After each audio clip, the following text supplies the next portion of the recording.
Hello everyone, welcome back to our NCERT history series class 6। तो हमने पिछले video में चैप्टर फर्स्ट को पढ़ा था और उसको समझा था कि इतिहास के बेसिक्स यूनिट्स के बारे में हमने जाना। और अब हम शुरू कर रहे हैं चैप्टर सेकंड को, जो कि बात करता है on the tale of the earliest people. It means कि खाद्य संग्रह से भोजन उत्पादन तक। तो यहाँ पे पहले बात की गई है तुषार ट्रेन की जर्नी की। आपने इस चैप्टर को पढ़ा होगा और इस व्यू को आपने जाना भी होगा कि तुषार क्या है, जो दिल्ली से चेन्नई की तरफ जा रहा है और रेल की खिड़की वाली सीट पे वो बैठा है और बाहर के नज़ारे को बहुत अच्छे से देख रहा है। जिसमें उसने देखा कि जैसे जैसे वो आगे जा रहा है तो उसके पीछे पीछे सारे पेड़ पौधे, खेत खलिहान बहुत तेज़ी से पीछे छूटते जा रहे हैं। तभी जो उसके अंकल हैं, उसके जो चाचा हैं, उसके पास आते हैं और उसको बताते हैं कि क्या तुम जानते हो कि 150 ईयर बैक अबाउट पीछे की बात है कि लोग किस तरह से एक जगह से दूसरे जगह जाया करते थे।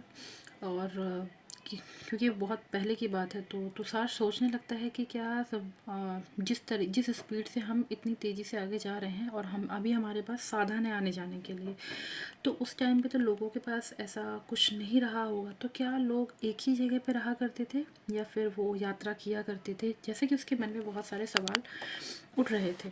तो उसी के बारे में हम जानेंगे कि किस तरह से चीज़ें चली। तो the earliest people they were they on the move. It means कि जो आखिर वो कहाँ इधर उधर कहाँ जाया करते थे उसके बारे में। तो we know about the people who live in the subcontinent as early as 2 million year ago. Today we describe them as a hunter gatherers.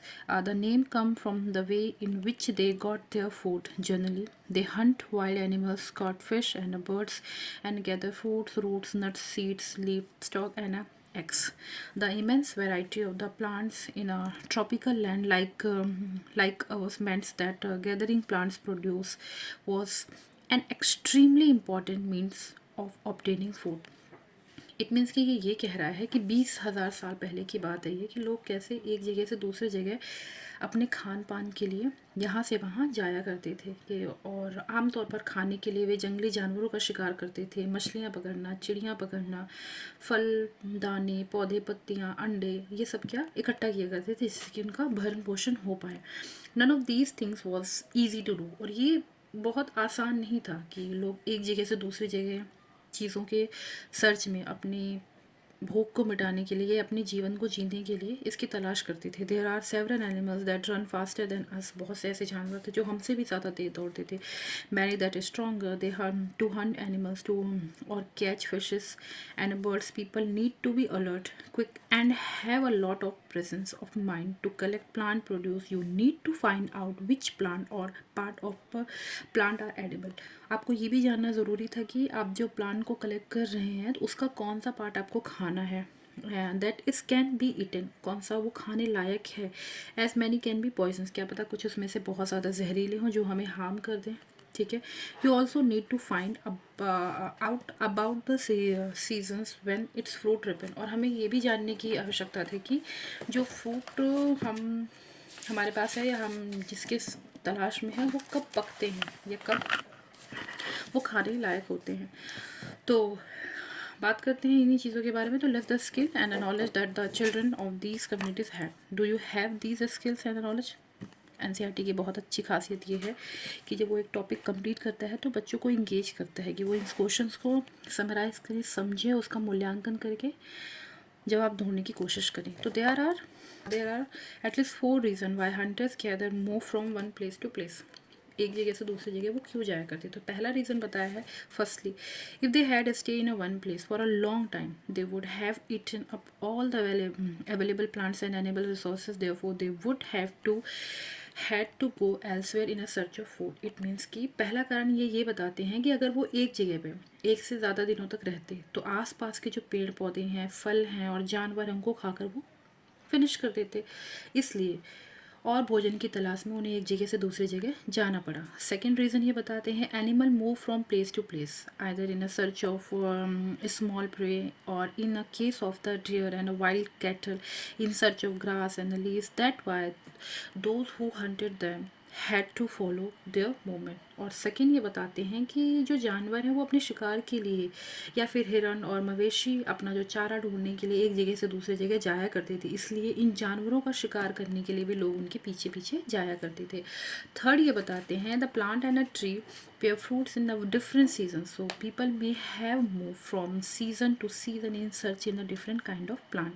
It means कि तीसरे का ये रीज़न देते हैं कि यह भी कारण हो सकता है कि पेड़ और पौधे के में जो फल फूल अलग अलग मौसम में आते थे, इसलिए लोग उनकी तलाश में उपयुक्त मौसम के अनुसार अलग अलग इलाकों में घूमा करते थे। और जो फोर्थ इन्होंने बताया है कि plant and animal need water to survive. Water is found in a lake, streams and a river, while many rivers in the lake are perennial with water through the year, इसके definition बताई है। Other are seasonal और people living in the other bank of have to go in a search of the water during the dry season, winter or a summer. Beside, people have to travel to meet their friends and relatives. Remember that the travel on a foot। और जो चौथा कारण इन्होंने बताया है कि पानी के बिना किसी भी प्राणी या पेड़ पौधे हैं वो जीवित नहीं रह सकते, मतलब उनका रहना असंभव है। और असंभव होता है पानी, झील, झरना तथा नदियों में भी यही मिलता है। यद्यपि कई नदियाँ और झीलें जो हैं पानी कभी सूखता नहीं है, लेकिन कुछ जो झीलें ऐसी हैं जो कि बारिश के टाइम पे ही भरी रहती हैं, इसलिए इन झीलों और नदियों की तलाश में बसे लोग सूखे मौसम में पानी की तलाश इधर उधर करने जाया करते थे। तो ये हमें 4 कारण उन्होंने बताए हैं। और उसी के बारे में फिर अगर हम लेट्स मूव टू फॉर अगर हम बात करें कि नेम एंड डेट्स की, जो कि एक इम्पॉर्टेंट कॉन्सेप्ट है नेम एंड डेट्स की। तो अगर मैं बात करूँ कि चैप्टर जो सेकंड है वो बेसिकली बात करता है रॉक पेंटिंग की। जैसे कि आप यहाँ पे देखेंगे रॉक पेंटिंग बेसिकली इसके बारे में बात करता है। तो अगर हम जाने कि रॉक पेंटिंग है क्या, तो इट मीन्स कि many of the caves in which these early people live have painting on a wall. Some of the best example of the Madhya Pradesh on the south and west Uttar Pradesh, Madhya Pradesh का जो भीम बेटिका है वो सबसे अच्छा इसका एक एग्जाम्पल माना जाता है। और जैसे कि मैंने अब नेम एंड डेट्स मतलब नाम और तिथियों के बारे में बात करता है। तो archaeological have given lengthy name for the time that we are studying. They call the earliest period the palaeolithic. This came from the 2 Greek word, palaeo means की old and litho means stone। The name point to the important to find the stone tools। The Paleolithic period extend from 2 million year ago to about 12,000 year ago। This long stretch of time is divided into the lower, middle and upper Paleolithic age। This long span of the life is covered 99% of the human history। It means कि ये जो हम पढ़ रहे हैं, जिस काल के बारे में हम पढ़ रहे हैं, वो पूरा तात्विक विद्वानों ने उसको बड़े बड़े नाम रखे हैं। आरंभिक काल में वो पूरा पाषाण काल कहते थे और यह 2 शब्दों से मिलके बना है। पहला है पुरा यानी कि जो प्राचीन कहा गया है, और पाषाण यानी कि पत्थर के नाम से जाना गया है। यह नाम पूरा स्थलों से प्राप्त पत्थर और औजारों को महत्व बताता है। पूरा पाषाण काल 20 लाख साल पहले से 12,000 पहले के दौरान माना जाता है। इस काल को भी 3 भागों में विभाजित किया गया, जैसे कि हम देख रहे हैं lower, middle and upper. It means की आरंभिक, मध्य और उत्तर। पूरा पाषाण युग है ये। और मानव इतिहास की लगभग 99% कहानी इसी काल के दौरान घटित हुई थी। 99% ह्यूमन हिस्ट्री। ओके। एंड उसके बाद कह रहा है कि this period when we find environmental change begin about 12,000 year ago till about 10,000 year ago is called the mesolithic age. It means की middle Stone tools found during this period are generally tiny and they are called the Mesolithic। Mesolithic were probably stuck to handle the bone or wood to make tools such as saw and stackles। At the same time, older varieties of the tool continue to be in use. जिस काल में हमने पर्यावरणीय बदलाव देखे हैं उसमें Mesolithic और मध्य पाषाण काल का युग भी है। इसमें जो समय है वो लगभग 12,000 साल पहले से लेकर 10,000 पहले तक माना जाता है। इस काल के जो पाषाण औजार होते हैं वो आमतौर पर बहुत ही छोटे होते हैं, ठीक है। और जिसे क्या कहा गया आपका माइक्रोलिथिक या लघु पाषाण, क्योंकि वो बहुत कहा गया है ना, अभी टाइनी है, बहुत छोटे हैं। प्रायः जो कहा जाता है कि ये जो औजार हैं, औजारों में हड्डियाँ हैं, लकड़ियों के मुट्ठे और हंसिया आरी जैसे औजार आपको मिलते हैं, साथ साथ पूरा पाषाण काल युग वाले औजार भी इस दौरान में आपको मिलते हैं। एंड उसके बाद कह रहा है कि the next stage from about 10,000 year ago is also known as a neolithic age. You will be learn about the neolithic in the chapter 3। हम जब चैप्टर 3 में जाएंगे तो उसके बारे में भी हमें न्यूलिथिक के बारे में काफ़ी अच्छे से बताया जाएगा। We have also mention the name of the some places you will neolithic में, मतलब ये चैप्टर बेसिकली चैप्टर 3 की बात कर रहा है, तो अगले चैप्टर में इस चीज़ के बारे में हम जानेंगे।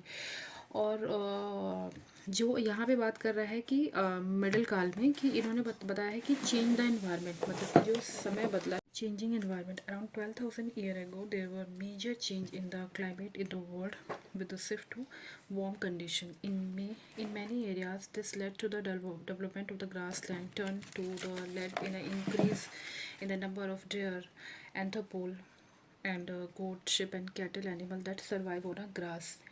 Okay, and those who hunted these animals not followed them, learning about their food habits and their breed seasons. It is likely that this helped people to start thinking about herding and rearing these animals themselves. Fishing also become important.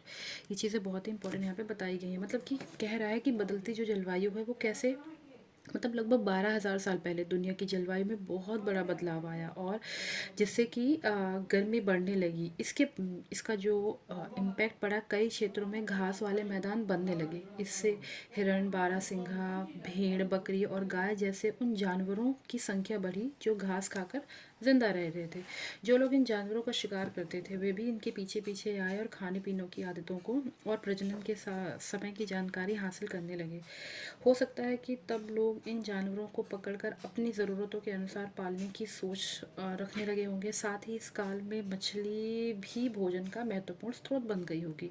तो चीज़ें इसी तरीके से develop हुई हैं और ये चीज़ें कंटिन्यूटी में रही हैं। तो अगर बात करें कि the beginning of the farming and herding कहाँ से स्टार्ट हुई, तो ये चीज़ें शुरुआत कैसे हुई हैं तो मैं उसके बारे में आपको बताऊंगी। ये देखिए, रॉक पेंटिंग के बारे में हमने जो बात की थी, तो this was also are time when several grains breeding grass including wheat, barley, rice grew in a natural in a different part of the subcontinent, and this may have led people to think about the growing plant on their own.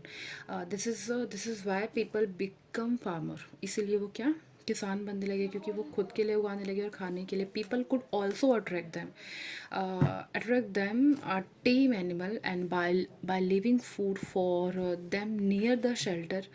The first animal to be, जैसे कि हमें पता है कि जो पहला जानवर जो पाला गया था वो कौन था, कुत्ता, डॉग था। And often people protect these animal from attacked by the other wild animal. This is how they become herders. तो ये इसी के बारे में बात की गई है। और अगर हम यहाँ पे दैट्स इट, चैप्टर इतना ही है। और अगर मैं एक चीज़ और बताऊँ आपको, जैसे साइट्स के बारे में बात की गई कि साइट, तो साइट क्या है, they are places where the remains of the things जैसे टूल है, pots and buildings ever found in these made use to the left behind by the people. This may be found on the surface of the earth and so on. ये सारी चीज़ें हैं। आग की खोज के बारे में बताया कि आग की खोज कैसे हुई, तो आपकी खोज है और यही सारी चीज़ें हैं। और ये जो चैप्टर है ये है इंपॉर्टेंट आर्कियोलॉजिकल साइट, ये हम चैप्टर 3 में बहुत अच्छे से इसके बारे में पढ़ेंगे, जो कि न्यूलिथिक एज के बारे में बात करता है। तो that's it in this chapter and thank you so much and bye bye.